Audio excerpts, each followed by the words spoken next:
आप इस बात से सहमत नहीं होंगे, लेकिन ये है बीबीसी का अविश्वसनीय खुलासा। बाघों ने तोड़े हैं जंगल के नियम। दोस्तों, बीबीसी अर्थ की डॉक्यूमेंट्री टाइगर आइसलैंड अभी हाल ही में यानी जून 2026 में आई है। ये नेपाल की दो बाघिनों गोमा और जुगनी के चौंकाने वाले व्यवहार पर आधारित है। हम सब जानते हैं कि टाइगर अकेला रहने वाला प्राणी है, पर यह डॉक्यूमेंट्री देखने के बाद बड़ी तीव्र इच्छा हुई कि इसकी अनहोनी कहानी आपको भी सुनाई जाए। ये कहानी है भरोसे की, मातृत्व की और उस रहस्य की जिसे बीबीसी की डॉक्यूमेंट्री टाइगर आइसलैंड ने दुनिया के सामने रखा। नेपाल का बोरदिया नेशनल पार्क, घना जंगल, ऊंची घास और हर कोने में छिपा हुआ खतरा। यहीं रहती थी एक अनुभवी बाघिन गोमा। गोमा अपने दो शावकों के साथ अक्सर कैमरों में दिखाई देती थी। वो उन्हें शिकार सिखाती, नदी पार कराती और हर आवाज पर खुद भी सतर्क हो जाती, क्योंकि नन्हे शावक थे उसके साथ। एक दिन बीबीसी की टीम ने उसे हिरण का पीछा करते हुए देखा। सामान्य सा दिन था, शावक दूर बैठे इंतजार कर रहे थे। शिकार सफल हुआ और गोमा उन्हें मांस खिलाने लगी। दोस्तों, आप जानते हो कि टाइग्रेस अपने शावकों को मांस कैसे खिलाती है?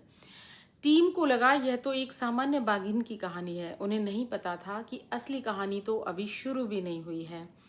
कुछ हफ्तों बाद कैमरा ट्रैप की फुटेज डाउनलोड की गई। एक वैज्ञानिक अचानक रुक गए। उन्होंने कहा, रुको, देखो जरा यहाँ कितने शावक हैं। सबने स्क्रीन की ओर देखा तो 1, 2, 3, 4, 5 कमरे में सन्नाटा सा छा गया।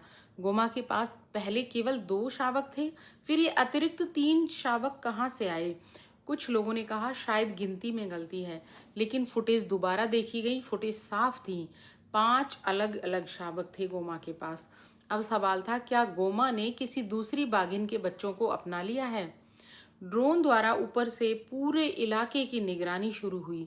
घंटों के इंतजार के बाद तभी घास के बीच एक हलचल दिखाई दी। एक दूसरी बाघिन बाहर निकली। नाम था जुगनी। उसके शरीर पर ताजा संघर्ष के निशान थे, जैसे अभी किसी से टेरिटरी फाइट हुई हो, लेकिन उसकी आंखें लगातार शावकों की ओर थीं। और फिर वह सीधे गोमा के पास आकर बैठ गई। न कोई घुर्राहट, न कोई हमला। दोनों बाघिनें एक दूसरे को शांत नजर से देख रही थीं। टीम समझ गई 5 में से 3 शावक जरूर जुगनी के हैं, लेकिन असली चौंकाने वाली बात यह थी कि दोनों बाघिनें एक साथ बच्चों की देखभाल कर रही थीं, यानी कि कोऑपरेटिव मदरहुड। अगले कई दिनों तक कैमरों ने अविश्वसनीय दृश्य रिकॉर्ड किए। आपको ये डॉक्यूमेंट्री देखनी चाहिए। सुबह जुगनी शिकार पर जाती, गोमा 5 शावकों के साथ रहती। दोपहर में गोमा पानी पीने जाती तो जुगनी पहरा देती। एक बार दूर से जंगली हाथियों का एक झुंड आया। दोनों बाघिनें तुरंत शावकों के आगे खड़ी हो गईं। ऐसा लग रहा था मानो वो कह रही हों, ये बच्चे हम दोनों के हैं। वन्य जीव विशेषज्ञों ने इसे कोऑपरेटिव मदरिंग का दुर्लभ उदाहरण माना है। एक शाम हल्की सी बारिश हो रही थी। 5 शावक एक पेड़ के नीचे सिमट कर बैठे थे। गोमा उनके पास लेटी थी। जुगनी थोड़ी दूरी पर निगरानी कर रही थी। तभी एक छोटा शावक उठकर जुगनी के पास गया। उसने उसे सूंघा, अपने पंजों से हल्के से सहलाया, जैसे कि एक माँ का पूरा प्यार उड़ेल देगी। उस पल यह पहचानना मुश्किल था कि कौन सा शावक किसका है। कैमरे के पीछे खड़ा एक शोधकर्ता बोल पड़ता है, मैंने बाघों के साथ 15 साल काम किया है, लेकिन ऐसा दृश्य मैं पहली बार देख रहा हूँ। दशकों से किताबों में लिखा गया था कि बाघ अकेले रहने वाला जानवर है, लेकिन गोमा और जुगनी ने उस धारणा को चुनौती दी है। विशेषज्ञों ने कई संभावनाएं बताई हैं। ये दोनों बहनें हो सकती थीं। उनके क्षेत्र आपस में यानी कि एक ही टेरिटरी हो सकती थी।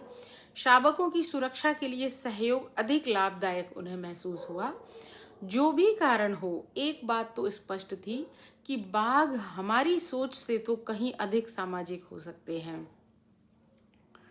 कुछ महीनों बाद 5 शावक स्वस्थ और सक्रिय दिखाई दिए। गोमा और जुगनी अब भी साथ देखी जाती थीं। बीबीसी की टीम जब जंगल से लौट रही थी तो आखिरी फुटेज में दोनों बाघिनें अपने शावकों के साथ सूर्योदय की ओर जाती हुई दिखीं। कैमरा धीरे धीरे ऊपर उठता है और पूरा दृश्य सुनहरी रोशनी में बदल जाता है। अनहोनी कहानी को शानदार तरह से फिल्माया गया है इस डॉक्यूमेंट्री में।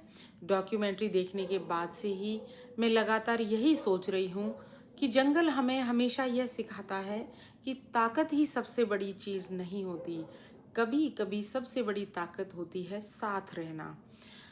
और गोमा और जुगनी कोऑपरेटिव मदरहुड की कहानी इस बात का सबूत है कि प्रकृति में अभी भी रहस्य छिपे हुए हैं जिन्हें हम पूरी तरह नहीं समझ पाए हैं। टाइम निकालकर डॉक्यूमेंट्री जरूर देखिए। वैसे पूरी कहानी मैंने आपको सुना दी है, लेकिन देखने में जो आपको आनंद आएगा उसकी बात ही अलग है।